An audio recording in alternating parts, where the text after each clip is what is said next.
All right, go ahead, brother. Read that. Hey, I can get on the camera real quick. Sure. So we back, right? Yeah. Amos chapter 1 verse 11. And it says, thus saith the Lord, for 3 transgressions of Edom, and for 4, I will not turn away the punishment thereof.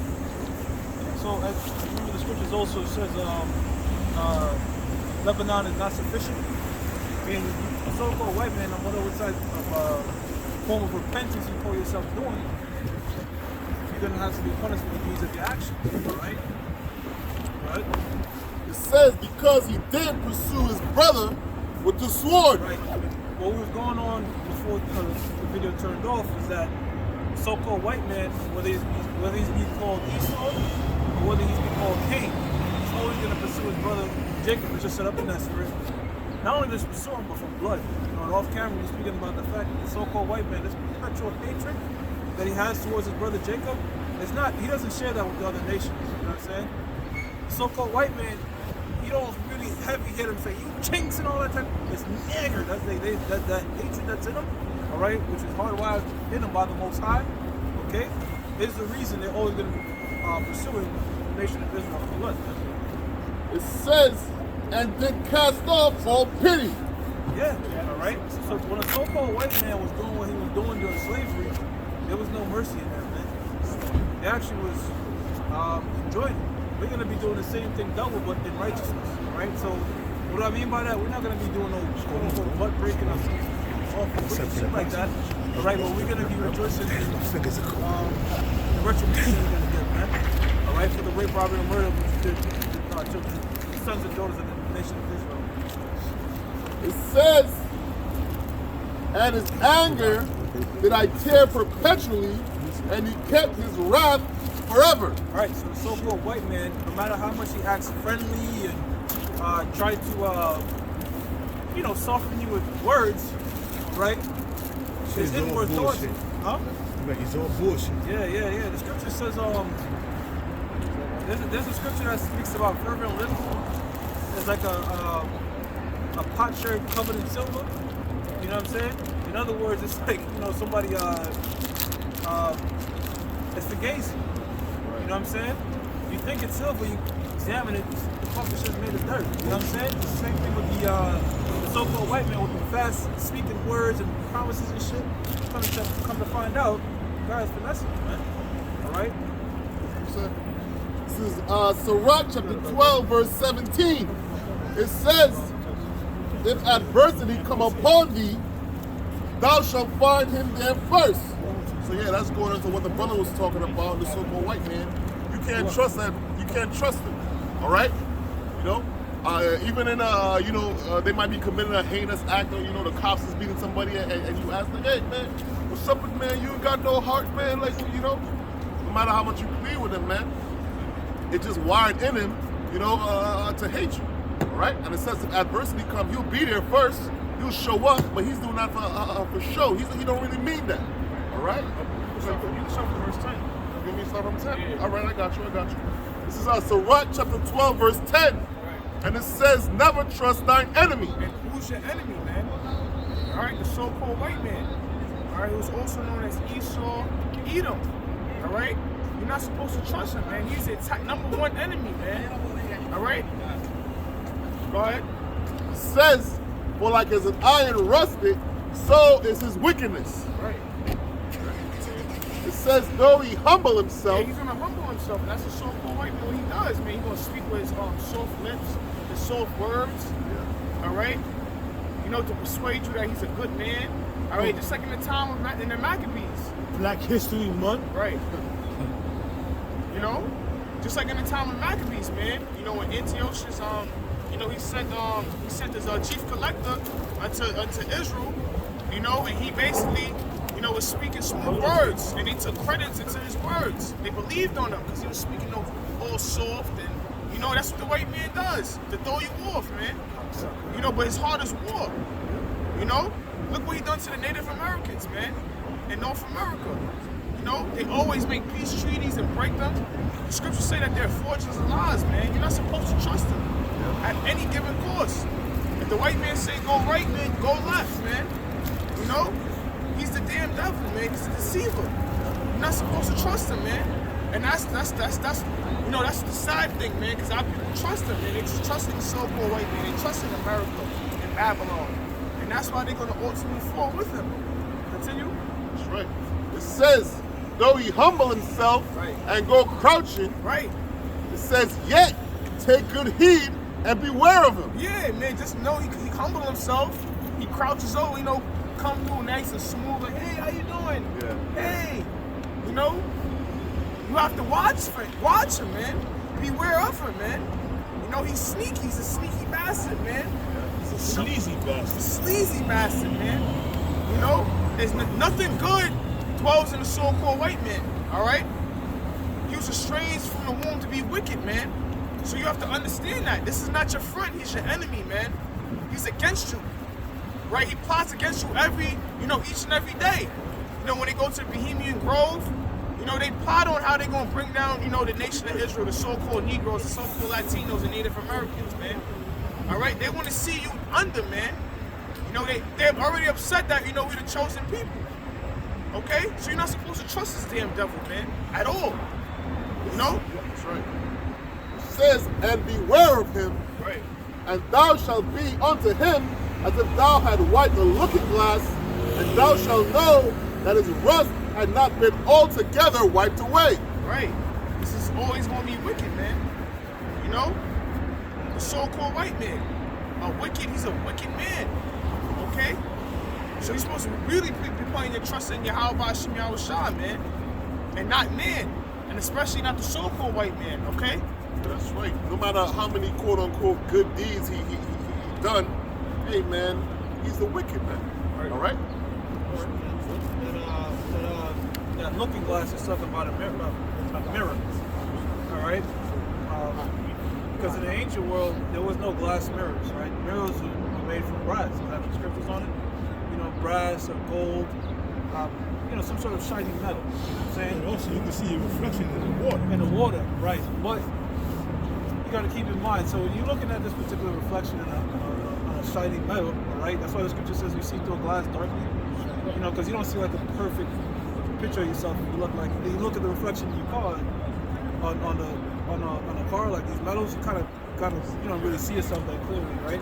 So in the ancient world, to keep the reflection as good as possible, you'd polish it with some sort of oil. All right. However, no matter what you do, these particular mirrors are bound to rust. You know, because when you look them up, ancient world mirrors, they look like damn near blue because they're so rusted and shit like that. You know what I'm saying? Because they're bound to oxidize. So what you do, like a bike, is bound to oxidize. So the so-called white man, right, no matter how much he shines himself, calls himself a humanitarian, go around the world, I'm saving this. The moment you begin to polish it and look clearly at it, you see that shit, man. This rust, not only is it there, but it's impossible to go away, man. You know what I'm saying? Verse 13. It says, who will pity a charmer that is bitten with a serpent? That's a fool. Yep. You know what I'm saying? Yep. Somebody jump in a goddamn zoo pen and try to pet a lion and gets teared. You can't feel bad for him. So when our people go down and trust the so-called white man, hey, you know, me and Bilal, we were talking about this earlier, right? You're looking like the welfare system, right? Our people trust in that shit, you know? But if you really tear apart the layers of financial aid and support, it really incentivizes you to be a loser. Because think about it, we'll give you money just so you gotta remain poor. You know what I'm saying? It's not like we're trying to help you out. They incentivize you to work less. You know what I'm saying? To afflict you more. Well, to never get out your situation. The truth is, if you in debt, you just got to work harder. You got to try to provide more source of income. The so-called white man doesn't want that narrative in your mind. The so-called white man wants a dependent mind in the hearts of our people. So Jake's mindset is like, you know, I'll get rewarded, I'll get EBT, I'll get this and that if I don't make any more money. Because if I make more money, they're going to cut that shit off. And that's sort of the subtlety in the ways of the so-called white man. And it even extends to the school system, right? We'll give you a particular grant, we'll give you this, the more you fail in school. You see what I'm saying? You gonna say something? But the society is based on keeping you in debt, keeping you in servitude, because the borrower is servant to the lender. They tell you that in the scriptures. So in order for you to keep afloat in a society, this is a debt-based society. Whereas you're going to be in debt. That's why that's why in the 70s they started pushing that credit card thing, man. And that's why you got people to this day, to this very day, even the new generation, they debt is student loans, car notes.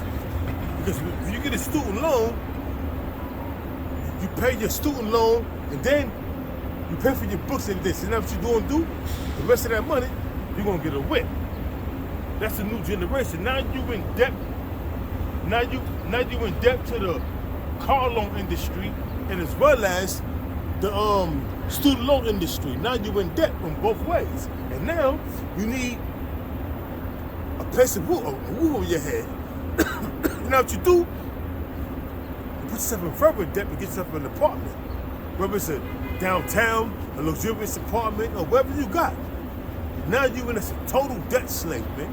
And that's how this society is bred, and that's how the society is going to be until Yahweh Shah come and crack them skies to bring death, destruction, and deliverance. Because this is a debt-based society, man. So you are going to be in debt. You're going to have to pay an arm, a leg, 2 arms and a leg, or 2 arms and 2 legs, and part of your head. You know, there's laws concerning that the so-called white man doesn't follow. You know what I'm saying? Because in our society, that's not a sin. You know what I'm saying? To borrow from a brother is not a sin or anything. There's ways to go about it. There's supposed to be a year of release, all right? And it's not supposed to be any usury on it. The so-called white man does the complete opposite. There's usury or interest on all the, and pretty much every debt. But the only way you can sort of avoid a high interest is, guess what? To how well you can manage the debt. Exactly. So you have to even know how to play that game. You know what I'm saying? But there's supposed to be a year of release with that, all right? And you're not supposed to be like sneaky with it, like shit. The year of Jubilee's coming up. Let me try to borrow this from a brother because I know it's about to get. Yeah, you know, you're supposed to deal like sincerely with each other. But there is a period of pardoning people's debt. The so-called white man, if you run a debt, if you run a system concerning debt according to the law, you still be fine, man. It says, who will pity a charmer that is bitten with a serpent, or any such as come nigh wild beasts? Yeah, so I was speaking earlier about the whole welfare system and that type of shit. When you're looking at it, right, the so-called black man was doing better in the 1950s than they did now, right? I thought all this aid and all this funding and support the poor shit was supposed to make them better. Why did it make them worse? Why did it destroy the so-called Native Americans, man? Guys are leaving the beaver era. Yeah. 1950s, leaving the white picket fence and everybody doing good. I mean, Jake was struggling, but but at the same time, they had more of an independent mindset. Like people wanted to work, and more importantly, what welfare does is it breaks up the family structure. That's the whole point of it. You know what I'm saying? Because it incentivizes the black woman, all right, to be take the father out of the household. Because if it's a 2-parent household, then you're not eligible to get it. Hey, there was a movie it's called in the 70s. It's called Black Exploitation Films, and it was going into Nadine. It's a movie called Nadine, where Nadine she was a woman. Nadine would watch it's a 70s movie called Nadine, going into welfare and how the institute and how she had to kick her husband out, but he was still living there. But what she would do is she received the benefits, putting him on child support, but he was still living there. So he was paying child support, $25 a week, and he didn't have to do that because and back in the 70s, $25 a week was a lot of money. He was paying rent, paying her bills and everything, but she was receiving public assistance. It's called Nadine. And then when the people came, she had to hide him in the closet. He was in the closet hiding. Yo, this shit is crazy, man. It's funny, but exactly what you're going into. The father provides more than just income. You know what I'm saying? They got data that proves that like most people that have degenerate behavior, it comes from a single parent household. So you had mentioned that they have secret counsel. They have think tanks that literally think this thing up. You know what I'm saying? How can we destroy them? Well, break up the family structure. We could put all types of food, what they call food deserts, Kennedys, McDonald's liquor store, Kennedy's, McDonald's liquor store. They call it a food desert because it's a desert concerning nutrients, right? Did you see White Castle and Scarsdale? Yeah, like you're right, brother. You go down to the finer parts of Manhattan, most of the restaurants are cooked food. You know what I'm saying? And it's organic shit like that because, you know, the reason people eat is to we crave nutrition, right? But if something is void of nutrition, you're just gonna keep eating. And America is one of the few places on the planet Earth with a corpulent fat. You know what I'm saying? So it shows you, man. The so-called white man set it up in a way you think it's the benefits.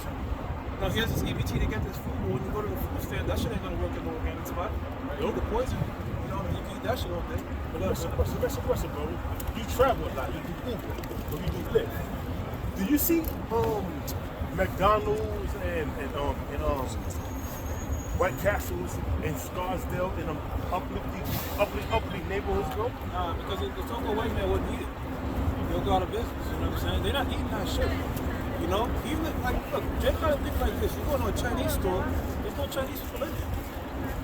You know, there's a whole bunch of Jakes online. They're not even eating that shit. So that should make you consider, like, what am I really eating? What am I, you know what I'm saying?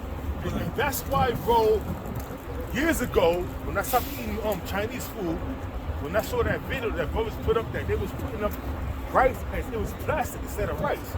But I started saying to myself that, okay, why when these Chinese these gooks go on break, they don't eat their own food. They go out. That's on the menu. And they be having fish, it's not on their menu. Veggies is but why are they cooking this shit and they eating what they're cooking? There's a reason behind it, man. So I'm like, okay. So I stopped eating Chinese food years ago. Yeah, years ago. You go to a Benjamin spot, a Dominican spot, they eating their food. Yeah. They'll take them because they, you know what I'm saying? But them so-called Chinese, they're not eating that shit. Hell no. You know what I'm saying? It says, so one that goeth to a sinner and is defiled with him in his sins, who will pity? Yeah, you know, so you make a league. There's a scripture in Proverbs 11, the hand joined in hand. Our people go ahead and make a league with the so-called white man, some sort of companies, you know, or go down to him for help, and then you come to find out that all these contracts, all these shit that the so-called white man has set up is really to your detriment. You're better off not dealing with him in the first place. Proverbs 11 and 8 says that? And the righteous is delivered out of trouble, hypocrite. Go hand joined in hand. It's either 8, you can try 8 and 11, or it says there's an 11 in there. Go hand joined in hand. You know what I'm saying? If not, you can just get Isaiah 31. Yeah, Isaiah 31:1. You know that? Yeah. It's Isaiah, okay. It's Isaiah 31:1. And it says, woe to them that go down to Egypt for help. Right, woe to them that go down to Egypt for help. Now, what's a modern day Egypt? What's a modern day place of house of bondage? Here in America, man. All right? You can finesse the system, you know? But if you make that your sole dependency, that's a stupid fucking thing to do, man. All right? And that's what a lot of our people do. That's how come when that unemployment scare happened, or some sort of shit like that happened, either a few years back, the nigga woman was losing it. Well, that's the government shut down. Yeah. The government was shut down, so I think the checks is coming through, something like that. They completely fucking lost it because if you've been conditioned to just live that way, the idea of working and trying to make your own ends and means is a completely different mindset. The so-called white man conditions our people, all right, mainly the ones that sort of been born in the system, all right, to become dependent on it. That's how come you have Jakes that come from different countries. They come over here, they become success stories very quickly because they have, you know, in our countries, you know, Benjamin, Issachar, some different Latin tribes, whatever. When they come over here, they work hard because the concept of sleeping on the job in a poor-ass country is not even something thought about. You know what I'm saying? It says, and stay on horses and trust in chariots because there are many. Yeah, so you know, you look at the so-called white man, you see his opulence in this society, all right? You see his extravagant words and all this, and his power, really, all right? That's what beguiles him, you know, because you look at it like this, right? If an Israelite was to come past us and we telling them all this, they like, yo, y'all not in no position of power. Who the fuck are y'all, you know? You look like me. But the so-called white man that's a mighty horse in a great position of power, they trust in that, you know? all the so-called white men gotta do is come up with a fancy degrees. They don't just, hook, line, and sinker. You know what I'm saying? It says, and in horsemen, because they are very strong. It says, but they look not unto the Holy One of Israel. Right, you're not considering the power that controls all the horses. Right? The Most High is in control of everything. That's what you should seek to. You think we don't get in jams and shit like that? We go through financial straits or any sorts of straits? What we do? We go to the Most High. The Most High is brotherhood. You know what I'm saying? We pray to the Lord and it works out. You know what I'm saying? We don't try to say, fuck it, I'm not going to work anymore. Let me just try to, rely on a so-called white man to live. I don't know, man. It says, because when that shit gets cut off, you're fucked.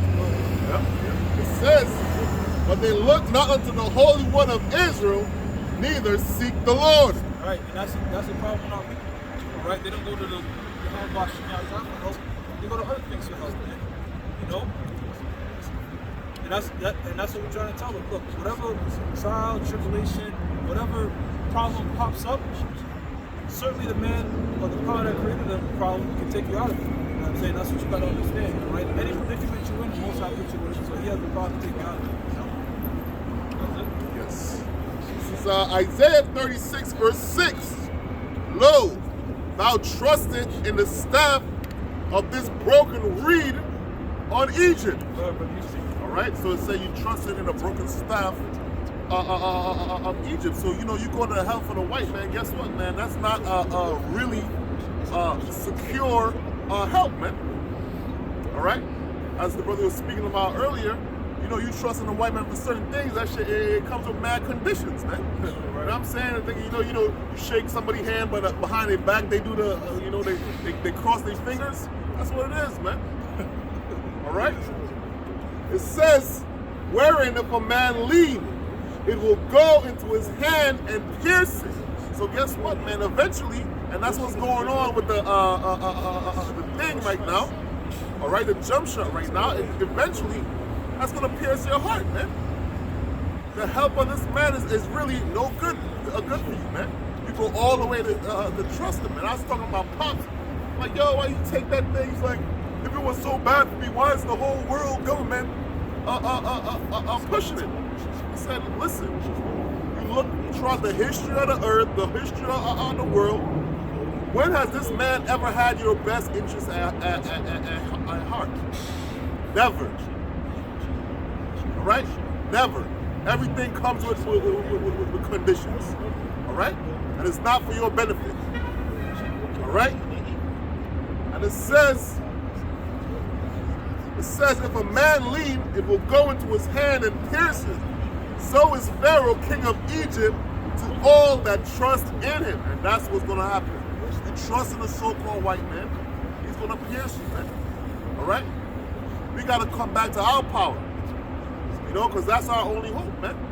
You trust in the wickedness of this man. You see what he did to the Native Americans. You see what he did to the slaves, all right? You see what he's doing right now. Every 2 seconds you look on the, a commercial comes on TV. Did you take this medicine? You know what I'm saying? You might be able for a payout. You take some type of medicine that he gave you, man, all type of freaking side effects and all these things, man. All right? So we don't put our trust in the so-called white man. And anything he got going on, hey, man, we don't believe that, man. Yeah, there's a story about I'm gonna read for you, brother. There's a story about a woman that saw a serpent that was wounded, and she nursed it, she fed it, and when the serpent was in good health, it bit the bitch. And she was like, "Why did you bite me?" The snake was like, "Respect, bitch, I'm a snake." So that's the nature of the so-called white man. You know what I'm saying? Now this is Psalms 55:21. The words of his mouth were smoother than butter. That's right, man. The words of his mouth were smoother than butter. He butters you up when he speaks.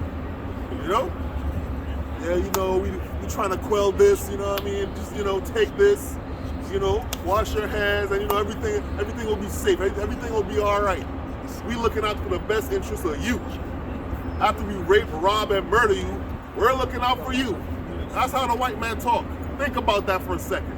That's wild, not to go too much on a tangent, but look at the rap concert, the rappers. Yes. You got the chains, you get this deal, you're gonna be driving in this and that, but really all the deal is a fucking loan. A loan. That's right. Yeah, it's a loan with high ass interest, alright?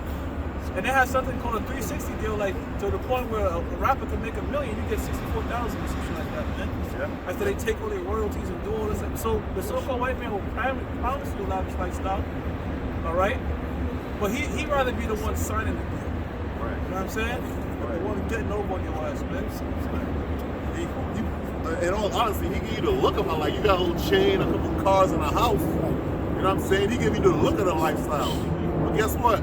Shit ain't go down how it's supposed to go down. Guess what? They take all that shit back. Right. That house, not even in your name. Them cars as a gift, not even in your name. Them chains, they fake. You know what I'm saying? They fake. The jewelers giving you fake diamonds and all these type of things, man. All right. So anything the so-called white man really promised you, shit is an illusion. Yep, because the so-called white man knows eventually all that shit burns out, and he knows the tendency of these niggas. Right. They don't invest in this shit, man. Right. All right, they're not thinking. They just think about, I made it today, I'm gonna make it tomorrow. So the white man studies the nature of the Israelites, man. He knows exactly how y'all think. Let's think about it, man. You look at artists back then. They sort of used to be older, like late 20s, 30s. Now they get niggas at 15. What, 15, 16 year old, what the hell they gonna do with $1 million? They don't know how to manage that shit. Alright? So it's a complete finesse for the so-called white man.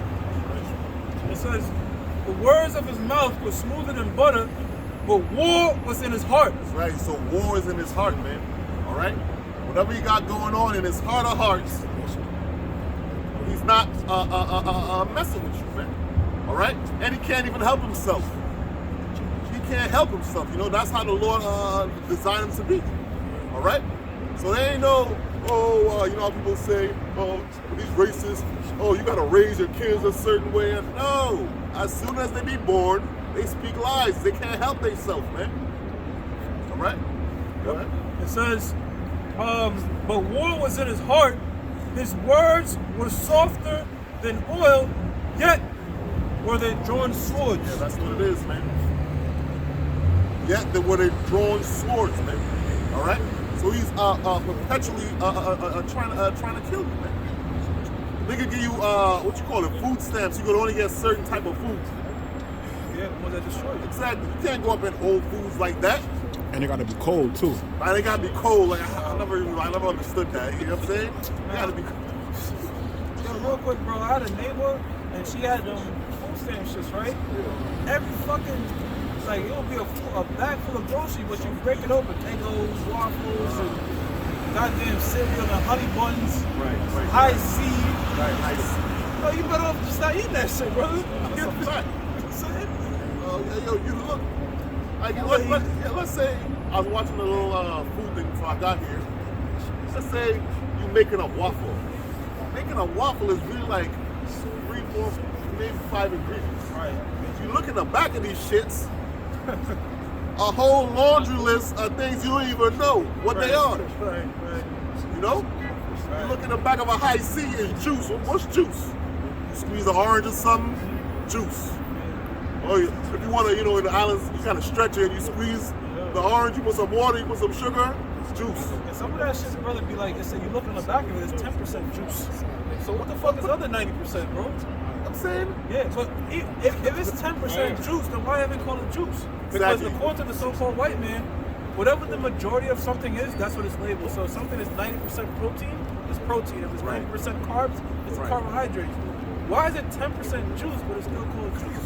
That shit is hypocrisy, bro. That's crazy. Or like even before, when I used to go food shopping for meat at the supermarket, right? When you read what's on like if you want to get like ground turkey or like ground beef, it'll say like 25% this, and then it will be like 75% other. So you're like, if it's not 100% meat, then what's the rest that's in this? So now I buy all my meat straight from the butcher, like from like where I'll go, they'll literally have like the whole animal. Right. I don't shop for meat at the supermarket. I haven't done it in like probably like almost 2 years now. I'm like, what is the other if it's not 100%? I just start doing that. Yeah, about you, man. That's expensive, but hey, it's a shame though, bro. It's a shame that you have to literally spend so much money to eat decent. Yeah. You know what I'm saying? Not even eat good, eat decent. Meanwhile, you fly out to a third world country and that's your food by default. So the shit don't add up. You know what I'm saying? That's right. Go ahead, brother. No, that was one of the things when I came to America. I remember the day. I'm like, damn, I got tricked. I came to America 2 weeks in. I'm like, damn, the fuck? I got tricked. Because on TV, you know, you where you at, this shit looking crazy. Man, I remember my grandmother, she had chickens. You know what I'm saying? You want to eat a chicken? You go get a chicken, cut his neck, or you do that. Chicken breast this big. I'm like, yo, what is this? Yeah. What is this? Yeah. You know? And then you eat it, you feeling all sloppy and shit, like, nah, man. Yeah. Like, yo, KFC in Jamaica, bro, Kentucky, that shit is amazing. Amazing. Bro, because it's like real chicken, but this shit, you know, you take these pieces out the bucket, it's like, what the size, the proportion. Check it out, yo. Let me say this right here, real quick. I know you talk about. When I was in Mississippi, back when I was a kid, visiting my grandmother on the farm, yo, my grandmother had her own chicken. Yo, you kill that chicken. You kill that chicken. She used to boil it, take the feathers off. You kill that chicken, and you cut that chicken up, and you fry that chicken. That chicken tastes excellent, right, bro? Because you are because yo, bro, I seen it. I've tasted, bro. Even turkey. Going to Mississippi, my grandmother lived in Mississippi. My father's mother, we go to Mississippi. My father hunt, kill a turkey in the wild, come back with that turkey. It tastes perfectly different from a store-bought turkey. You know, now I introduce something else, brother. When you in the islands and you get fruits, your whole car smell like that fruit. Yeah, like somebody selling mango on the street, they put mango on the car, the whole shit smell like mango. There's an aroma. But the fruits here, you go on the shit, it's like an artificial smell. There's no. You don't smell nothing. You don't smell shit. You just smell like you know, Whole Food has a smell, Fairwood has a smell, but it's not the smell of the fruits or nothing. It's a chemical. Just like I'll tell you this, McDonald's. You can get a McDonald's bag and it have the same smell of some shit you ordered in the bag without the food in there because it's a chemical smell, bro. Another thing, one more thing, with the fresh food. My grandma had a farm. She had chickens, she had pigs, she had cows, she had goats. But when she killed it, it was fresh. I'm talking about going back when I was in the early 80s, 83, 84, when I was like 8, 9, and 10. Tasting that food, man. And the chicken, you could tell, they know when they about to be slaughtered. They start looking around like, hey, they start looking around. When you grab them up and you put them in that thing, remember she says wring their neck. Quick, break their neck, and they flapping around, but then after a while they die, but she defeathered them quick. Put them in the hot water, defeathered them, cut them, you know, gut them out, you know what I mean? And everything is divided. Season it up. I'm like, okay, I'm looking at that shit. Then she started putting the you know, her little ingredients in it. Then she deep fried them shit. Yo, that shit tastes so scrumptious, man. It tastes better than the store-bought chicken. Hey, brother, you see how you just mentioned that whole process?